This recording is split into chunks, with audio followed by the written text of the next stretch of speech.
First of all, I would like to thank Coach Allen and the whole football family for welcoming me here at Indiana. Right at this time, it's a great place for me to be. I believe that this is a great program that's on the rise, and I'm just proud to be a part of it. And the atmosphere is totally what I'm looking for. So I'm excited to be here and ready to go to work. All right, Matt, we from the Dustin, guys. Introduce yourself and say where you work for, please. Hey, Coach Matt Weaver with 247 Sports. How you doing? I'm doing well. I guess what was it? Obviously, you've been in the NFL for a little while. What made Indiana come back to college football appealing to you? What kind of stood out, and what did Coach Allen sell you on that made you want to come to IU? Well, it was a thing where I've been in the NFL for a while. It's a family setting here. Not to say it's not in the NFL, but I had some things happen in my life. My mother passed and my father passed in a span of 7 months. And at one point, I was just going to take some time off. And Coach Allen reached out to me, and I have heard a lot of positive things about him. And everything I've heard and what I'm seeing now, it's real. And it's just a great fit for me right now. All right, Dustin and Tom. Hey, I'm Dustin DePierac, Bloomington Herald Times, and Indianapolis Star. Congratulations. I guess just what do you think just your time in the NFL can, how do you think that can just help you coaching wide receivers? What do you think you'll be able to bring to these guys that, that they haven't seen before and that you know from coaching guys and what it requires at the next level? Well, one of the most important things is the confidence, and far as the receiver plan, the developmental of it. I played and coached at McNeese State, so most of the time when I got a receiver, he never really played receiver. He was a great 2-3A quarterback, running back, played baseball, basketball, just kind of the athlete, and really sculpted him into being a receiver. So for me, that's where I got my 10 years of experience of coaching guys and developing them to play that game of receiver and the technical part of it. So for me, having that background and going to the NFL and having success, at places that I've been, for me to come back is just a beautiful thing for me to teach them. So not only do I have tape of it and examples, but it's real life things that, I really believe in. And if I believe in it and I'm teaching it and they believe in what I'm teaching, then they're going to go out there with preparation and confidence to go out there and execute it at a high level. And that's the biggest thing, is about being a pro on and off the field, about being a technician and a pro with your craft, because at this level in the Big Ten, it's big time football. So you have to be on your game each and every week. So for me, it's about the consistency and the preparation. So if I can bring that to this group, the confidence, the energy, the enthusiasm, and I'm just ready for that at this point in time. All right, Tom, Zach.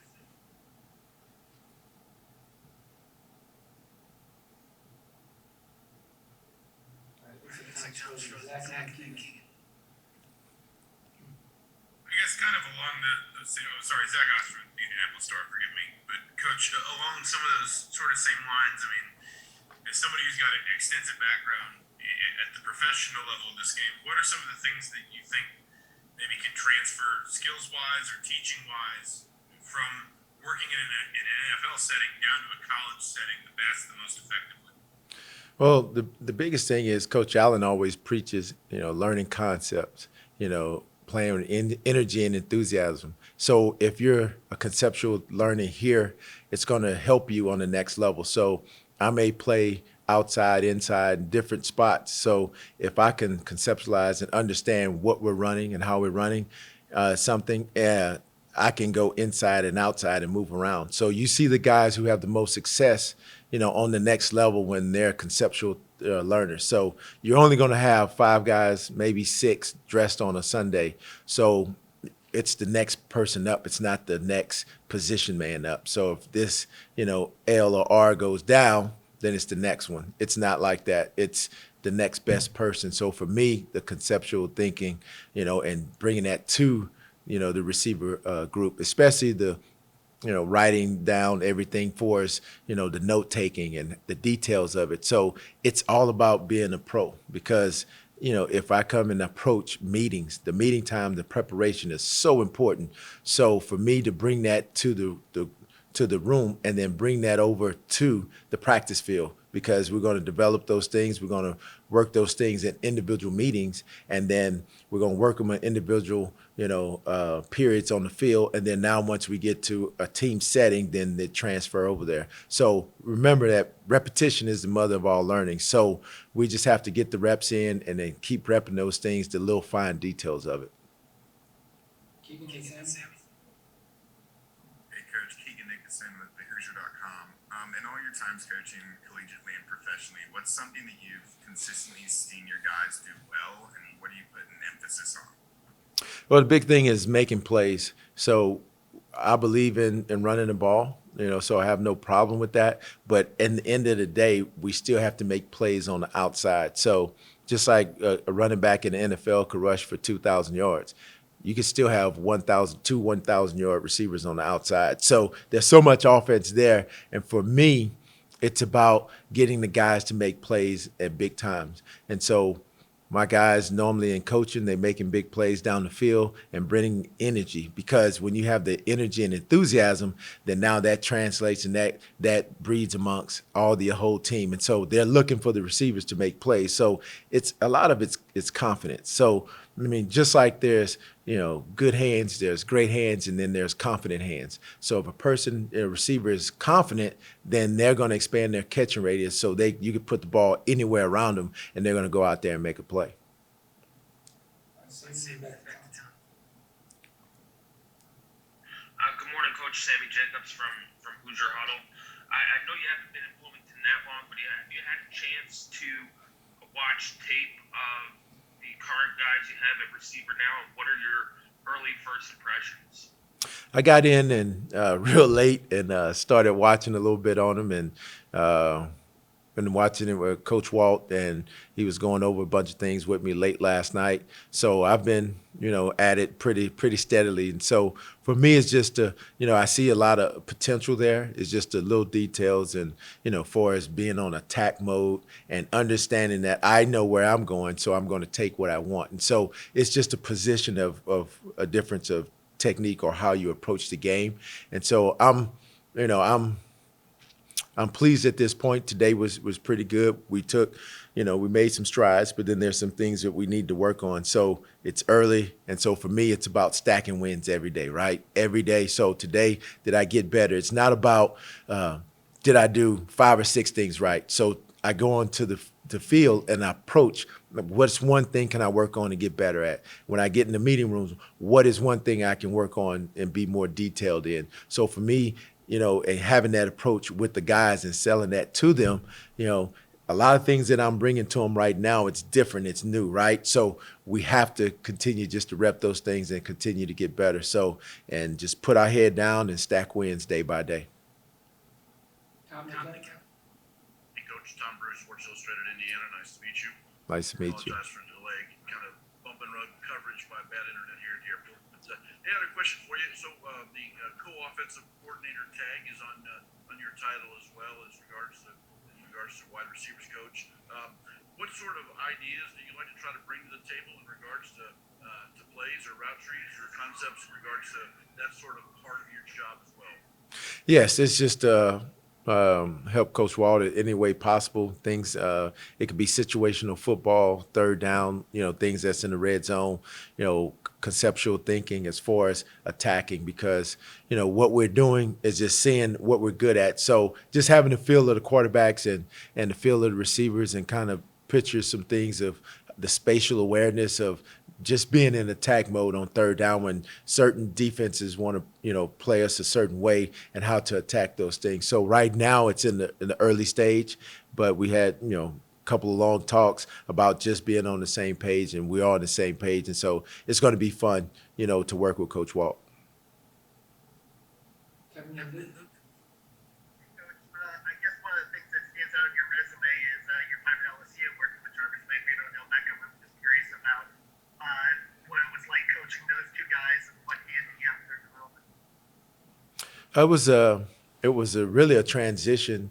Um well, mentality wise, because they had a long history of just receiver, DBs versus receivers, and the amount of DBs coming out of there, and every now and then a receiver that would come out of LSU and produce and do well. So for me, it was just changing the mindset. Those guys were eager to learn, for us catching balls on the jug machines where they broke two jug machines, and just having the confidence of learning the offense, but conceptual thinking and putting them all over. So you didn't know exactly where to put them. So the first year was more of a, the belief thing of selling the confidence of knowing, what's going on and who battled and what to do at certain times. And so once that transitional period went and it went by, the confidence level just really, really took place to where you could see these guys had so much confidence. So for me, it was a joy to watch, especially being young men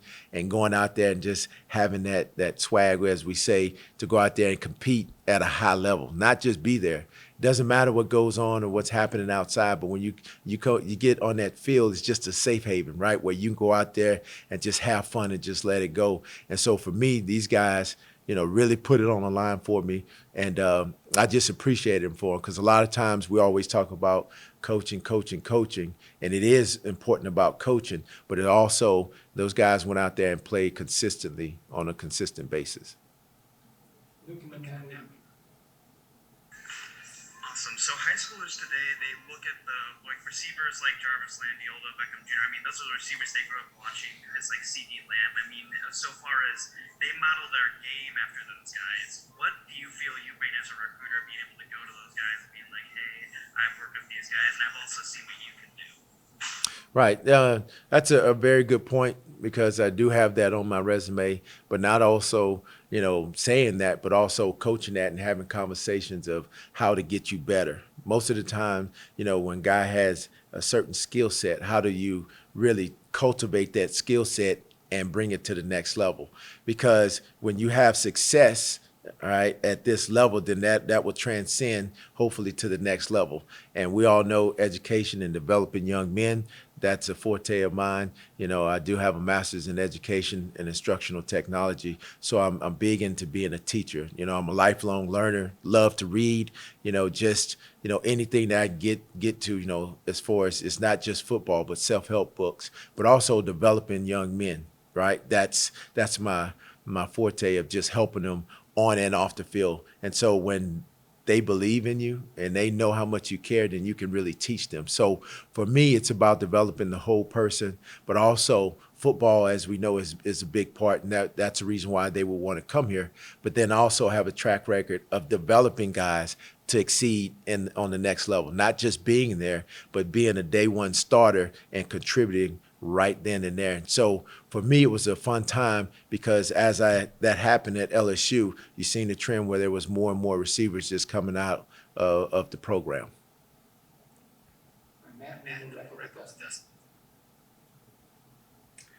Hey, Coach, during your NFL time, you spent a couple of years with the Giants, and Coach Johnson and Coach Wellman were also there.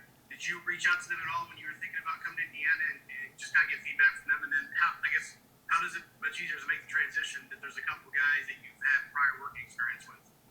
Well, actually, I remember Coach Wellman was here, but Coach Johnson, I had no idea. I hadn't talked to him in a little while. We would text now and then, and really it was someone in the recruiting staff that I recruited a long time ago in 2012. That's why relationships are so important. So Lee Wilbanks is in the personnel department, and he was at junior college, Hines Junior College, when I was at LSU. And so he found out that I was free and I was open, and so they ended up getting contact with me, and then reassured me and told me Coach Wellman was there, and then that's when I found out that Coach Johnson was there. So for me, just to lean on those guys and just to really get their input was really good for me. But initially, it was all about the relationship, the network business. And so Craig is really, Coach Johnson's helped me so far, even last night, making sure that I'm good to get where I need to get. And he even wrote down the address to where I'm staying to make sure I don't get lost.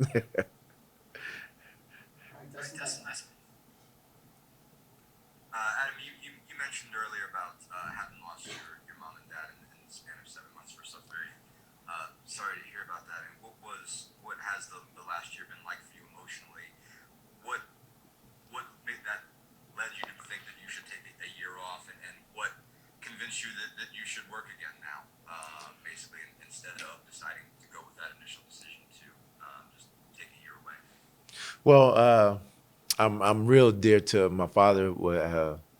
Had Alzheimer's and dementia, and so really and truly, my parents were like a notebook type of relationship.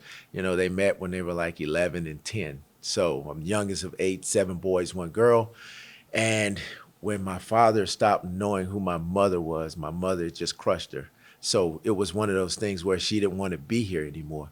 So being the youngest, that I'm close to my mother, right? So out of the seven boys, one girl, and we're all close to them. But for me, it was just special because when I was young, they were all away, right? So I was the last one out the house.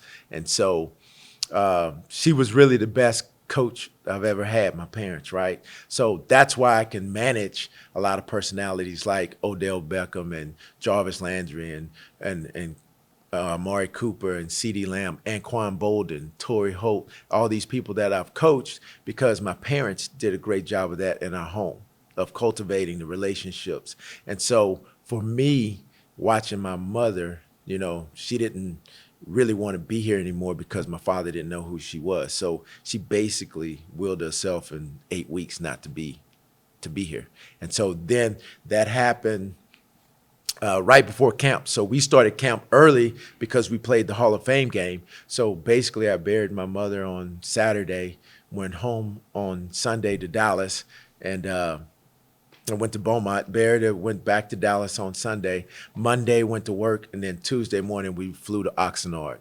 And so in the span, because of COVID, I've had about 8 deaths in the family that was close to my parents. 5 days removed from my mother's funeral, my first cousin, my mother's oldest sister, her daughter, my first cousin, she passed, and her son with COVID like 5 days after it. And so it was a string of just, unfortunate situations.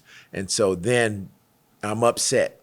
And so we lose against San Francisco, right? And I'm upset because we have a good team. And then on that Wednesday, we were able to go home. That Thursday, I went to go see my parent, and then I ended up going back to Dallas on Sunday evening. So 3 o'clock that morning, my father passed. So right before the season and after the season, this occurred. So my family is very, very close. And through it all, we all have jobs to do, and I did my job the best at my ability, regardless of what happened. And really and truly, a lot of guys in the room were really there. The players and even coaches were great for me.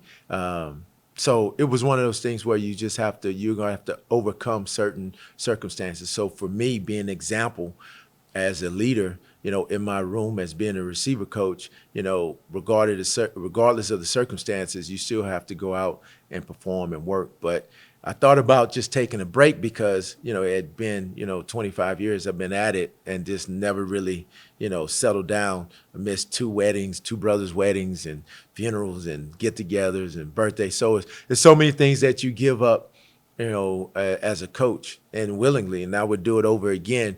But at that time, I took time just to relax. Even in the midst of this, a week later, Odell goes to the Super Bowl, and he's like, Pops, won't you come to the Super Bowl? I was like, no, I just need to just relax and just take some time and just be still. Because a lot of times we go in this society, we go, and not at times we just don't take a break mentally and just recollect and reassess. So I'm recharged, ready to go, and out the blue, Coach Allen calls, he contacts, and so I just feel like this is a great opportunity for me. It's what I needed at this point in time, and so I'm just excited to be here.